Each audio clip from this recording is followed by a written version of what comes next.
everyone, welcome back to my channel. My name is Ashley and today I'm doing another version of TikTok Made Me Read It, where I will be reading the very highly hyped romance book, The Love Hypothesis by Ali Hazelwood. The last time I did one of these videos, it did not go very well. I was getting this book recommended to me on my TikTok so aggressively. And so I decided to cave into the pressure and read it. And it was arguably one of the worst books I've ever read in my life. I still see people praising it and loving it. And I genuinely just don't understand what people like about that book. I just don't see it. And it's happening again, but this time it's happening with The Love Hypothesis. I'm only seeing glaring 5-star reviews. Everyone's obsessed with this, not just TikTok. I'm seeing it all over Bookstagram. I'm seeing it all over BookTube. I'm seeing it from people who don't read romance books. Everybody's dying about this book. They're raving about it. They love it. This is like the romance of the year that everybody is loving. And so I have to hop on the train. I have to know, is this going to be actually a good one, or is this another case of what the heck is going on? And why is everybody raving about this book? That's not great. So I'm going to be reading this book. You probably know what it's about because it's being talked about everywhere, but if you don't, it is a fake dating romance book that follows this girl, Olive, who is in a graduate program going for her PhD, and she ends up kissing this guy, Adam, Dr. Carlson, in a ruse to like convince her best friend that it's okay, you can go date the guy I was dating because I'm over it, I'm dating this new guy. And so from there they pursue a fake relationship. It's beneficial to both of them in different ways, and then obviously they're gonna fall in love. There's a science background since they're both in science programs. Hopefully they have a lot of chemistry with one another, and hopefully I enjoy this one, because if we have another experience like we did with Flock, then I'm just never trusting TikTok again. So I'm going to be reading this book and taking you along the journey with me. I will be giving updates that are non-spoilery and also some updates that are spoilery, but don't worry if you haven't read the book, if you don't want the spoilers, you'll be able to see the spoiler sections on screen, and I'm also going to divide the video into chapters so you can easily skip the chapters to avoid the spoilery parts if you don't want those. But if you do want the spoilers, they're going to be there, because I'm going to be talking about how I feel about everything, my real reactions, really digging into this book, really figuring out why it's so hyped, or seeing if there are actually things that aren't so great about this book, because no one's talking about it. I'm not hearing anyone talk about the things that aren't perfect about it. So if I'm finding things that aren't perfect, I'm going to tell you, we're going to go into spoilers, we're going to dig through it together, and it's going to be a fun time. So with that being said, let's jump on into the vlog. Hello, it's very late, and by very late I mean it's like 10 o'clock, but it's a weeknight, and 10 o'clock is late for me, you know? But I wanted to capture a genuine like before reaction of this book before I start reading it. Hopefully you've just watched an intro where I eloquently bring you into this vlog in a much better way with great lighting, and it's a good intro to get you hooked in the video. But now you're here, okay, you've been here for a little bit now. Quality's gonna go down for a minute because I just have to capture my authentic reaction to the book. And so this is me before I've started The Love Hypothesis. I have no idea how I'm gonna feel about it. I'm actually quite nervous I'm gonna hate it. I should love it because everybody else loves it. Even people who barely like romance love it. And so this should be my favorite romance book of the year, theoretically. However, it's been so hyped that I'm a little scared. And then I also heard someone talking about like one of the final sex scenes being a little cringy and it kind of destroying the book for them. And I'm like, oh no, because I don't do cringe. Like, ugh, don't make me cringe. But I don't know, I think I'm gonna love it. I think I'm gonna love it. It's got potential. But anyway, okay, this is me. My life could be getting ready to be ruined. This could be my new favorite romance book. Who knows? I love the potential of that. When you just are holding a book and you're like, this book could be life-changing. But you don't know. And that's the beauty of it. So anyway, I don't know. Yeah, I'm going to go to bed now. But I'm going to read this while I go to bed. And also tomorrow, well, technically tonight at midnight, Red Taylor's version drops. And so I was like, oh, should I stay up till midnight for that? But realistically, what's it gonna change if I just wait until Friday morning and just don't look at anyone else's reactions until then? So I'm just gonna sleep like a normal human being and listen to that tomorrow. So this is also good timing to be like emotionally destroyed with Red Taylor's version and potentially this book. We'll see how that goes. Hoping for the best. I haven't even read the synopsis, you guys. I haven't. I just saw it hyped so much. I was like, sure, why not? Let's just pick it up. I just bought it. I was like, it's fine. It's time to do it. So yeah, I'm gonna read it now. I'll let you know in the morning how much I end up reading in bed tonight.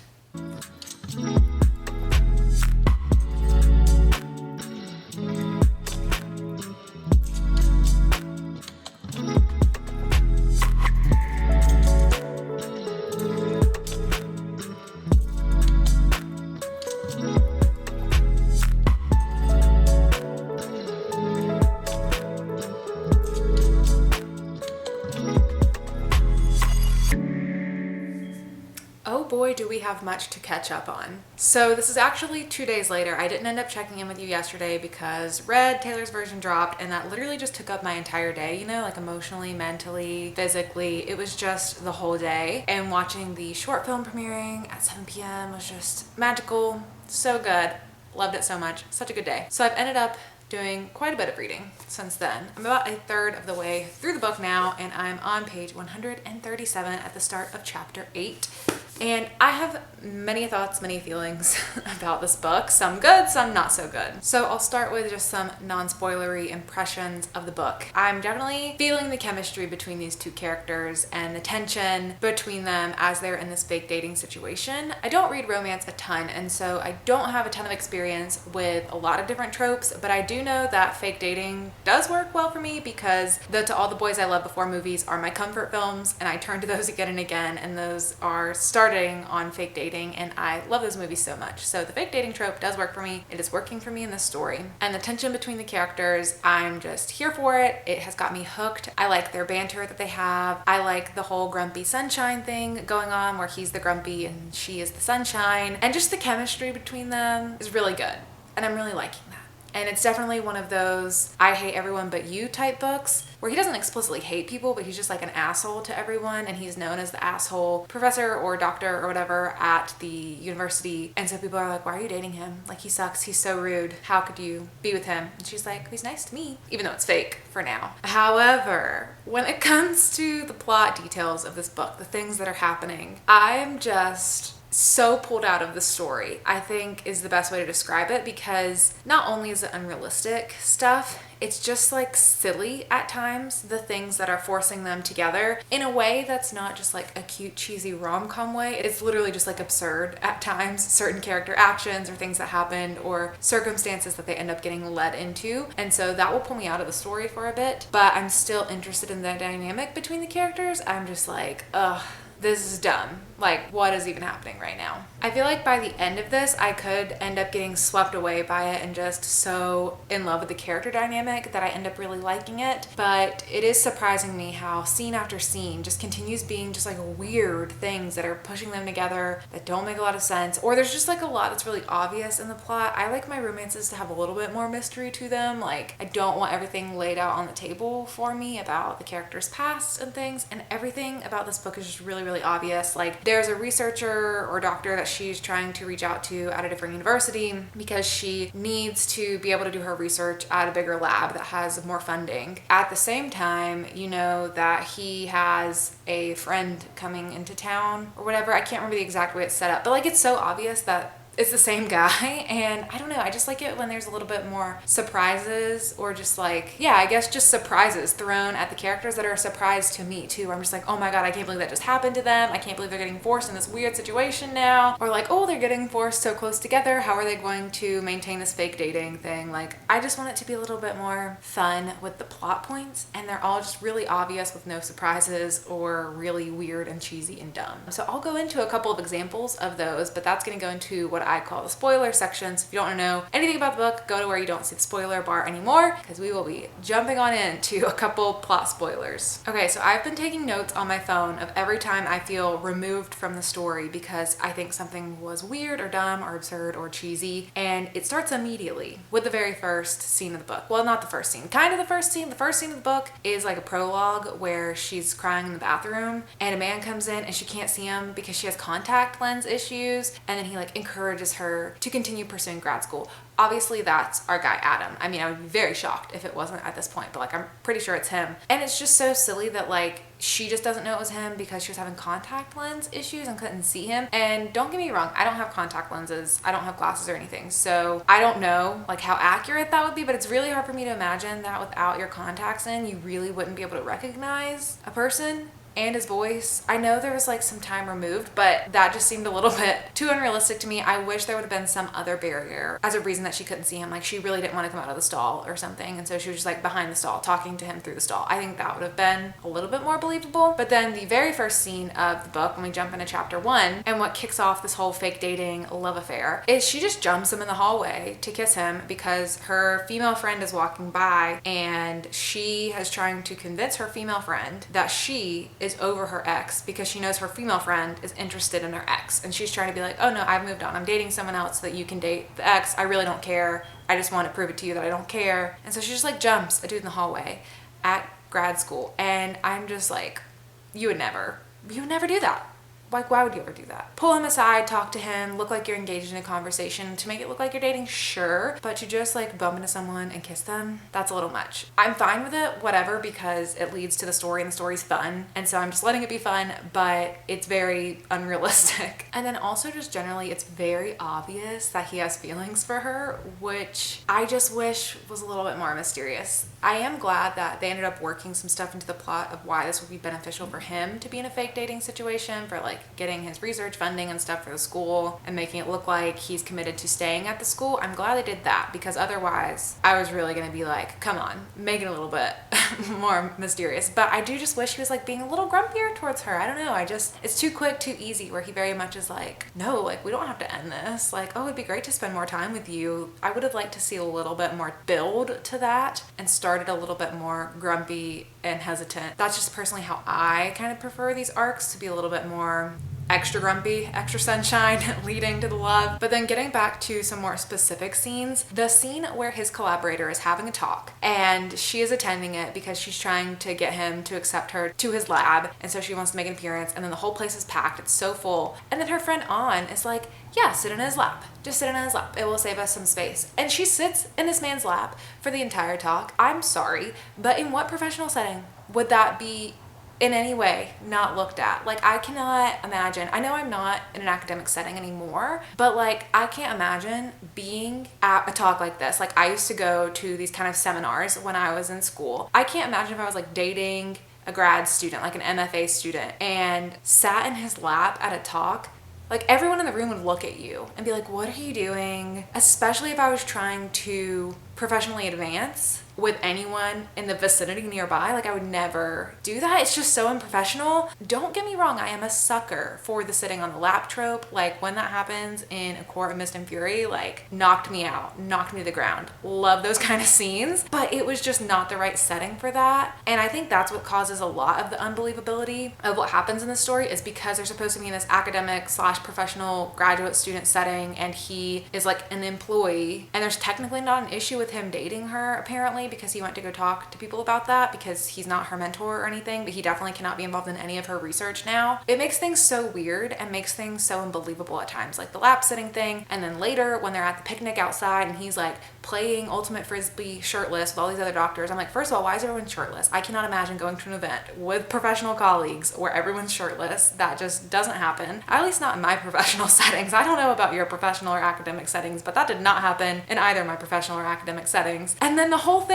with like her having sunscreen in her hands, excessive sunscreen, because An put too much sunscreen in her hands, and then An being like, oh, you're gonna have to rub it all over him, and then she just like sunscreens him up. Like, literally, you could just drop the sunscreen on the ground, it would not matter. It's just like these situations that are awkwardly forcing them to be together that just don't make sense and don't need to happen. And then there's another scene where he's like pushing a car in a parking lot because the car's stuck, and so he's pushing it, and she's like, oh, he must be so strong. And then An, the friend, is like, oh, you better go give him a kiss for doing that. Like, why would you do that, first of all? And then she goes to talk to him, and she's saying, An wants me to kiss you, like, we have to make it look like, you know, something's happening, but we could just hug. And he's like, oh, well, I'm all gross. Really? You're gross and disgusting to the point where you can't hug from moving a car? I know moving a car is difficult. I don't think I can move a car, but like, did you really work up such a sweat that you can't accept a hug in that time? So it's just like a lot of really minor things at times that just pull me out of the story, and I'm like, why was it this way? This was just so unbelievable and ridiculous. And especially An is the one that forces a lot of these situations, and either this is the ditziest character of all time who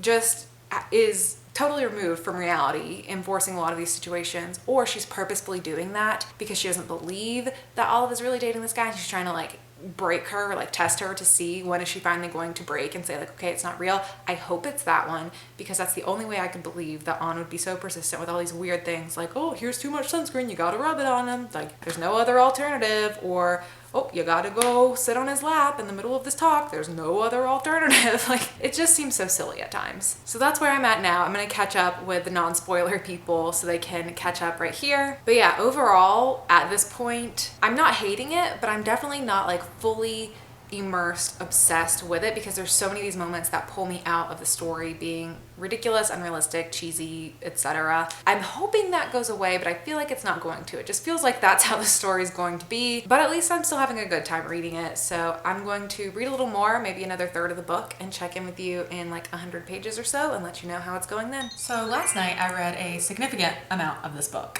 I pretty much almost finished it. I think I only have like 50 pages left. I'm around page 306 at chapter 19, and I stayed up until 1 a.m. reading this, which I literally never do. I never stay up that late anymore. So I was definitely really immersed in the story and could have just finished it, but I really wanted to be able to update because a lot was happening and I wanted to talk about it before I finished the rest of the book. So I figured 1 o'clock was a good time to go to bed and cut it short so that I could talk to you before I completely finished the rest of the book. So since we last talked, there are a couple of big things that have happened that I want to talk about, but I will talk about them in a non-spoilery way first, and then we will dive on into the spoilers. So we've started to introduce some more conflict into the story with other characters that is really helping create more complexity in the dynamic of their arrangement and giving more reason to complicate things. So I'm glad that happened because I was feeling like there wasn't enough of that for a bit and I wasn't sure how full the story was going to feel, but there have been some changes. There have been some things. There was something that did make me cry because I just got very sad. I'll talk about it more in spoilers, but to tell you in a non-spoilery way, our main character Olive is a woman in science, a woman in STEM, and with that comes challenges that come for a lot of women in all industries really, but she ends up just experiencing this really uncomfortable situation that a man puts her through, and it was just very relatable and a very real moment, and that is what added a lot of complexities into her relationship with Adam, and it made me cry. It made me tear up a little bit because it was just really real and it was painful to read. So I'll give the book props that it's already made me cry. But anyways, that happened, that was emotional, and then as we all know, this is clearly progressing towards a romance to the moment where the tension breaks between the two characters and something will happen. I'll say with this one, it felt, I'm gonna say rushed, which seems like the wrong word to use because it was quite a slow burn and it takes up a lot of the book before you get to that moment. But I didn't feel like the characters really were emotionally ready for the moment. It was more of like a physical intimacy break of that tension without them disclosing all their emotions towards each other first. And I really wished that we would have gotten an emotional catharsis before getting the intimate one. Because I mean, it fully goes there. And then we have like, I don't know, probably 10 to 15 pages of that first intimate moment between them, which felt so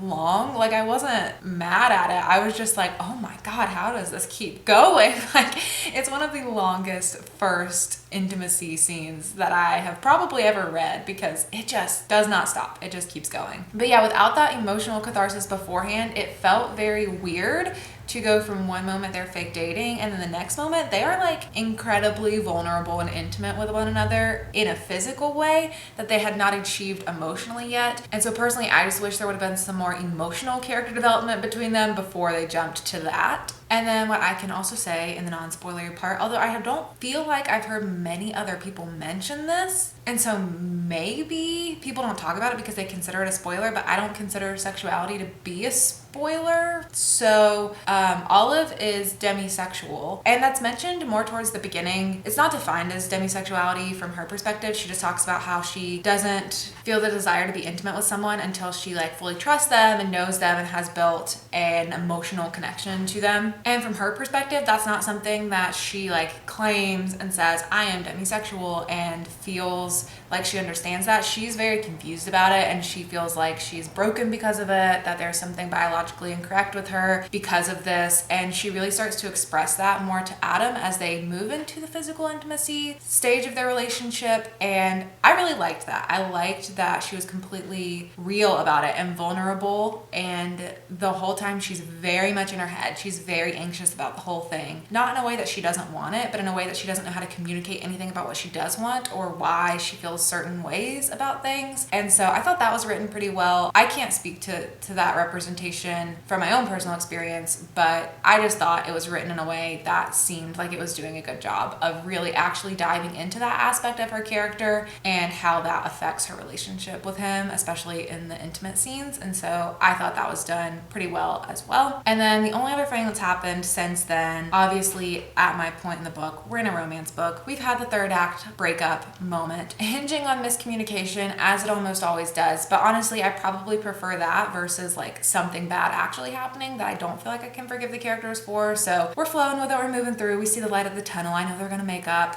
And actually, I'm really not as bothered by the miscommunication because there's a lot at stake for the different characters, and it makes sense why she's not revealing everything to him that she needs to be in order to like get past this weird stage. It is a little bit annoying because it happens right after they're intimate, and then the next day she's like, I don't think we should do this anymore. And it's very heartbreaking because you can tell he's just like so happy, and then she bursts his bubble. But it's okay, I can see where we're going with it. I feel fine with it. So overall update at how the second third of the book has gone in an unspoilery way. I kind of wish more was happening. I feel like we've gotten away a bit from like the weird cheesiness in the plot. Like it feels like the plot's gotten a little bit more natural, that the author's kind of like figured out her flow of how she wants these characters to progress. So it's earning brownie points for that. I like that it's moving away from that. And our first steamy scene, while very extended, was good. So now I'm gonna move into some spoilers and talk about a couple of details moving into that. So if you don't want to know anything, go out of the spoiler zone until you don't see the spoiler bar anymore. Okay, so first I'll just address and clarify that the bit that made me cry was with Tom being such a gross asshole to Olive at the conference. After she gives her speech and she was so nervous to do it, and she gives it and then she feels kind of good about it, and then he comes up to her and fully like makes a move on her, tries to kiss her, tells her she's worthless. The only reason she got that opportunity was because she's banging Dr. Carlson, and that he's basically going to do the same thing, and that whenever she comes to work for him, like she better know what the deal is, like she better be putting out, essentially is what he's telling her. That was so devastating to read because in a way it was a little bit like evil villainy character, like a little bit too far, but at the same time it was completely realistic, and this happens so much, and it was really painful to read because you're so proud of Olive for getting through a challenge, and she's professionally growing, and she's going and doing the speech and feels like she did really well and is proud of herself, and then to have that moment ripped away from her so quickly just made me so emotional, and I did cry. And then that is what creates so much of the problems with Adam, and she knows that's his friend, so she doesn't feel like she can tell him, but I'm like, girl, just tell him. But like, I totally get why she doesn't. That seems like a reasonable reaction and a realistic reaction. So that's the one thing I will say is I feel like a lot of the miscommunication that's happening in this book is very justified and very realistic. And I feel like that doesn't always happen for me in romances. I get really frustrated by miscommunication, but in this one, I'm like, I totally see why you're not telling him this. I totally see why you feel like it's gonna ruin his life and why it's not worth it. And so I'm liking that. I like that it feels super realistic in that way. Now, I do want to talk about the intimacy scene for a minute and a couple spoilery things about it that just didn't do it for me. I can't remember what order these things happened in, so I'll just talk about both of them. I don't know which one came first, but there is a moment where they're like thinking about it, but then they decide, like, there's just like a lot of will they, won't they before they really start to go for it. I think she like kisses him and then he pulls away and he's like, no, maybe we shouldn't do this or something. And she's like, oh, I get it. You're not attracted to me. Like, you don't like me. And he does the thing guys do in romance books where he grabs her hand and jerks it and puts it on his erection and is like, can't you see what you do to me? I hate that. It reads so violent and aggressive, and I hate when that happens in romance books. It just completely kills the mood for me, so I wish that wouldn't have happened. And then also just the general progression of how we got there. Like, I needed the emotional catharsis before moving into the intimacy. I needed them to reveal a little bit more about their feelings for each other before we just got into the intimacy, especially because Olive is demisexual, so that really would have made a lot more sense. But it really just went from one moment, they're like, there's so much tension between them and they're hiding all these feelings for each other. And then the next second, he's calling her sweetheart and literally putting her entire boob in his mouth. And so that was just like a weird progression for me, that he was just like really into it. I mean, he is like sweet talking her the whole time and telling her she's perfect and all these things. And for him to go from revealing absolutely nothing about his feelings for her, other than like minor times he kind of hints at it, to being like full blown, here are all my feelings about you and I am calling you sweet names and telling you how perfect you are and all these things, especially because she was not reciprocating that, because she was so anxious and in her head the whole time. It did feel a little bit weird. And maybe that would have been okay if like we would have unpacked that a little bit, but we didn't really unpack that. We just kind of let that be and then moved on from it. So I'm just being really picky and dissecting this because it is so popular, so hyped, and I'm only hearing praises about it. So I'm just being picky to dissect it because I'm doing a whole reading vlog to it, so why not? I'm overall like still enjoying the book. I still thought I was enjoying all these scenes. I'm liking the progression of their characters. It's hanging out at around like a 4-star for me right now. It's a good book. I am liking it. It's a good romance. I'm just being really picky and telling you the moments that like pulled me out of the story or how I think things could have been better, just because. I don't know. That's just what I'm doing. Anyway, that's about all I have to say in the spoilery parts. The only other thing about the third act breakup, I talked about it in the non-spoilery section, but I do like how it seems completely justified. Like, it makes sense why she's like, okay, I can't tell Adam about Tom making a move on me because Adam is trying to go work with Tom and that's his career and his future, and what if he doesn't even believe me? And also Tom is like my only future and my only option to continue my career, and so like what am I going to do about that? She just has a lot of things to figure out. And so that makes a lot of sense to me, and I actually feel okay about the miscommunication that's kind of going through the story. Completely justified to me, makes a lot of sense, and very much anticipating it getting resolved and them getting back together because I just want to see them happy. Because Adam, while he is grumpy, is also just like a very sweet cinnamon bun on the inside, and I just want to see them just be fully in love. That's all for spoilers. Hopping back to non-spoilers real quick. Okay, welcome back from spoiler land. But yeah, I was just saying I am excited to finish out the rest of this book. I'm excited to see them reconnect, and I just want to see them be in love. So I'm gonna finish this book and then we'll reconnect on final thoughts once I get through the end.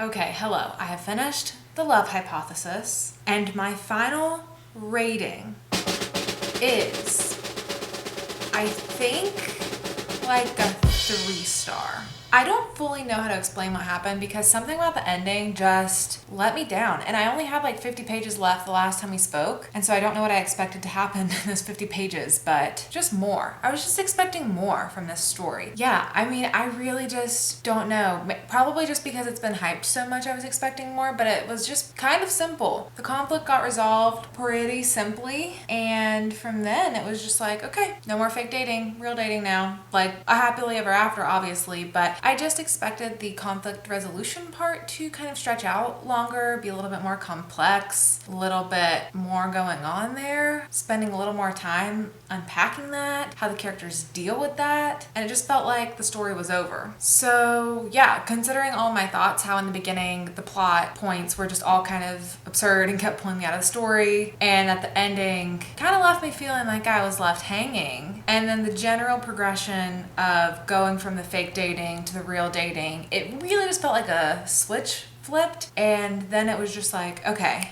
yeah, tension broken, good to go. And I don't know, I just feel like that typically is stretched out a little more with more complexity. So yeah, it's like a 3.5 for me. I don't think this one's gonna really stay with me. I don't think it's really gonna impact me that much. Like, I compare this to thinking about the characters from Red, White, and Royal Blue, or the characters from People We Meet on Vacation, like other contemporary romances that I've enjoyed in the past couple of years. Those characters stick with me. Their banter sticks with me. Their emotional journeys stick with me, I don't know if Olive and Adam are really gonna stick with me. It was good, it was fun, I had a good time. It's a good romance, I would recommend it. I don't hate it. This did not turn out terribly, but it's just not 5-star quality to me, and it's not a new all-time favorite romance. So this didn't go terribly, it didn't go great. Kind of went right in the middle, which is not what I was expecting. I thought I was either gonna love or hate this, but right in the middle will be fine, I guess. I liked it. It's not a favorite, but at least I didn't have a terrible time with it. As far as spoilers go for the end, I really don't have that much more to add in a spoilery way about the last 50 pages. It's just all the same general thoughts of, you know, I know we're gonna get a happily ever after. That's like almost always guaranteed in a romance book. But the journey there, I just needed a little bit more before we got there. Felt rushed. There's other characters that end up getting together by the end of this, like side characters. And honestly, I was like, why did they get together? What was the point of that? Is that trying to like lead into a sequel spinoff? Because that's what all romance books are doing now, is becoming these series with different spinoff characters being relationships. So it didn't really feel like it made a ton of sense for those characters to be in relationships. And then other characters, it kind of felt like we left them hanging, like her friend On. I don't feel like we got a lot about what was going on with On at the end of this. I don't know. I just wanted a little bit more. Just wanted a little bit more. Sometimes you can't really explain it. Sometimes it's just that. You just know you wanted more, but you don't really know how to explain what you wanted. It just wasn't super impactful and hard-hitting to you, and that's just kind of how I feel about this. So yeah, I guess that's a wrap.